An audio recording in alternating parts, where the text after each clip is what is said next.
Good morning everyone. फिर से स्वागत है आपका एक और नई वीडियो में। तो वह साथियों, हरियाणा कौशल रोजगार निगम के तहत लगे लाखों युवाओं के लिए जो है बहुत इंपॉर्टेंट इन्फॉर्मेशन लेके आए। यहाँ 24 प्रकार की मांगे जिसके लिए जो है संगठन ने तैयारी कर ली है। क्या क्या मांगे हैं आप साथियों ने दिखाई दें सारी इन्फॉर्मेशन। तो इस प्रकार से देख लीजिए साथियों भाई, अनुबंधित विद्युत कर्मचारी संघ हरियाणा, संबंधित भारतीय मजदूर संघ, बस जितने भी जो कच्चे कर्मचारी हैं जो विभागों के अंदर लग रहे हैं और जो हरियाणा कौशल रोजगार निगम के तहत साथी लग रहे हैं, तो उन साथियों के लिए जो है 24 प्रकार की मांगे रखने का काम किया गया है। और आज इन्होंने बताया वह 29 जुलाई 2024 को सुबह 10 बजे सेक्टर 12 करनाल के अंदर पहुंचाएंगे और हमारी मांगे रखेंगे। तो भाई इस प्रकार से इन्होंने जो है क्या क्या मांगे रखी हो आप साथी ने दिखाई दिया भाई, क्योंकि भारतीय मजदूर संघ जो है जितने भी हरियाणा कौशल रोजगार निगम के तहत साथी लग रहे हैं किसी भी डिपार्टमेंट के अंदर, तो उन सभी साथियों के लिए जो भी मांगे हैं, जो जायज़ मांगे हैं, वो रखने का काम किया गया है। आप साथियों के जो है कौन सी जो मांग है वो सबसे ज़रूरी है, तो आप साथी भी जो है कमेंट जरूर से ज़रूर करना। तो सबसे पहले तो ये देख लीजिए साथी, इन्होंने लिखा है कि बिजली विभाग में अनुबंधित विभाग रोल पर या हरियाणा कौशल में या फिर थर्मल या फिर पार्ट टाइम कर्मचारियों के लिए रेगुलाइजेशन पॉलिसी बनाकर बिजली विभाग में लगे सभी कच्चे कर्मचारियों को निगम एचकरण थर्मल व पार्ट टाइम को बिना किसी शर्त के वह जो पक्के हैं वो करने का काम करा जाए और इन्हीं के लिए जो रेगुलाइजेशन पॉलिसी वो बनाने का काम करा जाए। दूसरी मांग इन्होंने रखी है कि जो धरना चला था वह पीछे बहुत सारे कर्मचारी जो उसके अंदर हटा दिए थे, इन कर्मचारियों को जो है दोबारा लगाने का काम करा जाए। और तीसरी मांग पर महंगाई को देखते हुए हरियाणा कौशल रोजगार निगम के रेट में कम से कम 30% की जो है बढ़ोतरी करने का काम किया जाए और राज्य सरकार के अनुसार महंगाई भत्ता का लाभ देते हुए जनवरी 2023 तक लागू किया जाए। यानी कि अभी आपको बता दें भाई कि 8% की बढ़ोतरी हुई है, लेकिन कर्मचारी खुश नहीं है क्योंकि महंगाई बहुत ज़्यादा है, कई सालों से सैलरी नहीं बढ़ी थी।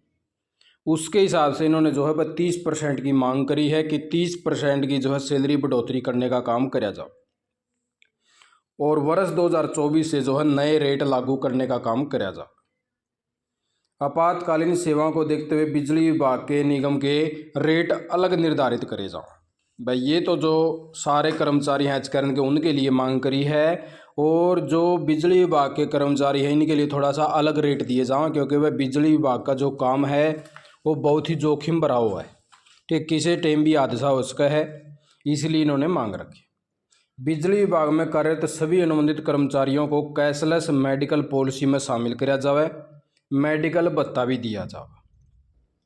सभी अनुबंधित कर्मचारियों को विभाग रोल एचकरण पार्ट टाइम को एलटीसी का बोनस देने का काम किया जाए। यानी कि बस सभी कर्मचारियों के लिए आ चुके हैं, सभी कर्मचारी जितने भी एचकरण के तहत लग रहे हैं या पार्ट टाइम हैं तो उन सभी को एलटीसी का लाभ दिया जाए। विभाग रोल के कर्मचारियों को समान काम समान वेतन दिया जाए।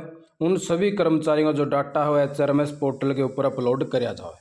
पीछे से आपके लेटर भी आए थे भाई, जिसके लिए हरियाणा सरकार ने बोला था कि एचआरएमएस 2.0 हमने जो है पोर्टल लॉन्च कर दिया है, जिसके अंदर सारे कर्मचारियों का डाटा होगा जो कच्चे कर्मचारी, लेकिन उनका किसी का डाटा भी आज तक अपडेट नहीं होया है इसलिए इन्होंने यह भी मांग रखी है।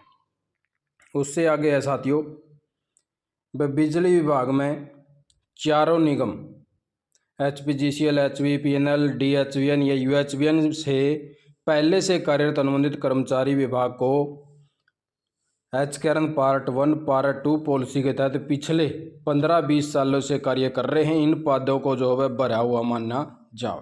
यानी कि वह जो भी साथी इन 4 विभागों के अंदर लग रहे हैं, तो इन जो कर्मचारी 15-20 साल हो चुके हैं इनकी जो वह पोस्टों को भरा हुआ मान्या जाए। सेवानिवृत्ति होने पर अनुबंधित कर्मचारी को ग्रेजुएटी का लाभ भी दिया जाए और सेवानिवृत्ति पर विभाग की ओर से एक प्रोत्साहन राशि भी दी जाओ भाई। जो कच्चे कर्मचारी हैं अगर ये जो भाई अगर सेवानिवृत्त हो जाओ तो उस टाइम की बात करी है इन्होंने। उससे आगे चिरायु योजना, एक मुश्त राशि जो 2023 के अंदर काटी गई थी, ये भी बहुत बड़ा इशू है भाई, क्योंकि अभी जो है हज़ारों की संख्या में साथी और जुड़ जाएंगे जिन्हें बाद में पता चला। हमने भी जो है इसका मुद्दा उठा रखा है कि साथियों का जो चिरायु कार्ड है वो जारी करे जाएँ। हज़ारों युवाओं को बाद में पता चलेगा जब उनको प्रॉब्लम होगी, अभी वो जो है भाई उठे नहीं हैं अपनी नींद तय। जब वो उठेंगे उनकी जब होश होगा कि हाँ ये बातें बिल्कुल सही थी और यह ज़रूरी चीज़ है। भाई ये जो है मेन ज़रूरी चीज़ है कि जल्द से जल्द जो चिरायु कार्ड है वो जारी करी जावें, और जो नए कैंडिडेट अभी जुड़ेंगे जिसकी 21,000 से सैलरी ज़्यादा हो जाएगी उनको तुरता फुर्ती जो है कार्ड दिए जावें, बीच में कोई भी गैप ना दिया जाए। मेडिकल की सुविधा पता नहीं किस टाइम जो है समस्या हो जाए परिवार को, और उसी टाइम जो है तुरंत उसके ऊपर जो है कार्रवाई होवे और इनको कार्ड दिए जाएँ। जो पहले से जो साथी 1500 रुपये कट रहे थे उनके भी कार्ड अभी तक जारी नहीं करे हैं। 8 नवंबर न जो इनके पैसे कटे थे, ठीक है। तो उसके बाद में परिवार का इलाज करवाया उनके बिल की जो स्वीकृति विभाग के द्वारा जारी करी जाओ है। यानी कि जो बीच का जो गैप था यानी कि नवंबर के बाद में अब तक का जो गैप है, यानी कि मान के चल लिया बस 7-8 महीने हो गए हैं। तो 7-8 महीने में बहुत सारे ऐसे साथी हैं जिन्होंने अपना इलाज जो है अपनी जेब से करवाया परिवार के सदस्य का। तो इस प्रकार की चीज़ों को देखते हुए जो पैसा लगा है वो विभाग जो है उनको देवे। उससे आगे वह विद्युत विभाग में जोखिम भरा काम होता है, इसलिए सभी अनुबंधित कर्मचारियों को रिस्क अलाउंस भी दिया जाए, ठीक है। उससे आगे वह विभाग में जो अनुबंधित कर्मचारी अनस्किल्ड लगे हुए हैं जिनको कम से कम 3 साल उस पद पर कार्य करते हुए हो चुके हैं उन कर्मचारियों को स्किल्ड कर्मचारी का दर्जा दिया जाए।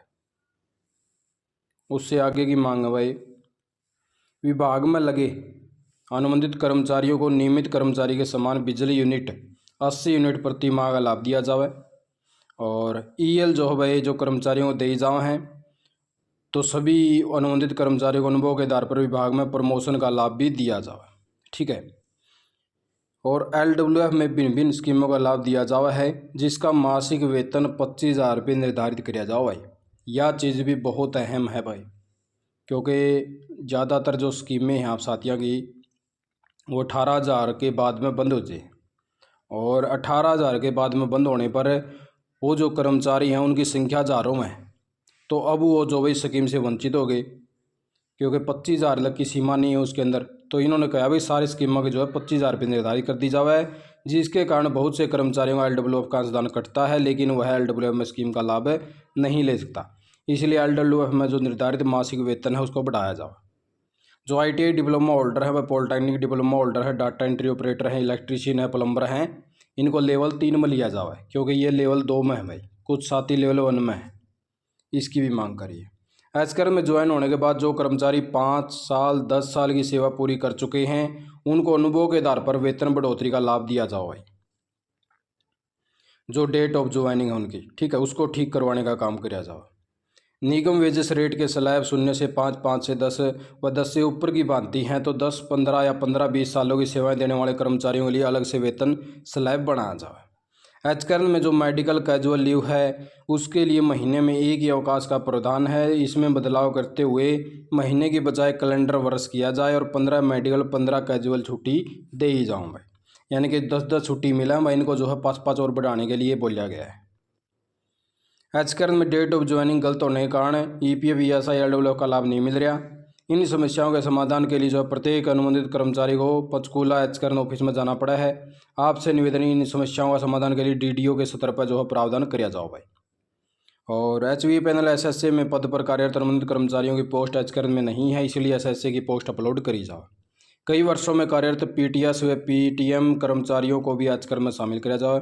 एचकर में शामिल होने से पहले जिनकी ज़्यादा सैलरी उनकी सैलरी को फ्रीज कर दिया गया तो उनको अनफ्रीज करने का काम किया जाए। एचकर के पोर्टल पर कर्मचारियों को प्रोफाइल देखने पर सैलरी स्लिप को डाउनलोड करने का ऑप्शन दिया जाए। तो इस प्रकार से जो है 24 मांगे इन्होंने रखी है।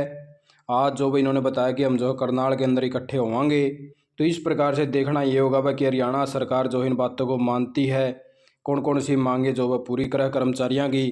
और कर्मचारियों ने साफ साफ कह दिया कि जब तक हमारी मांगी पूरी नहीं होंगी हम इसी प्रकार से जो है हमारा आंदोलन जारी रहेगा, ठीक है। तो आप साथी कोई इससे अलग राय है या फिर कोई अलग मांग है जो इसके अंदर होनी चाहिए, जो ज़रूरी है कर्मचारियों के लिए, कर्मचारियों को नुकसान हो रहा है, तो आप साथी भी ज़रूर कमेंट करना। और आप साथियों क्या लगा भाई ये जो सारी जो मांगे रखी गई हैं, क्या कौन सी जायज़ है और कौन सी आपका कर्मचारियों के लिए सबसे ज़रूरी है। आप साथियों ने वीडियो देखा, आपका बहुत बहुत धन्यवाद। जय हिंद, जय भारत, जय हरियाणा।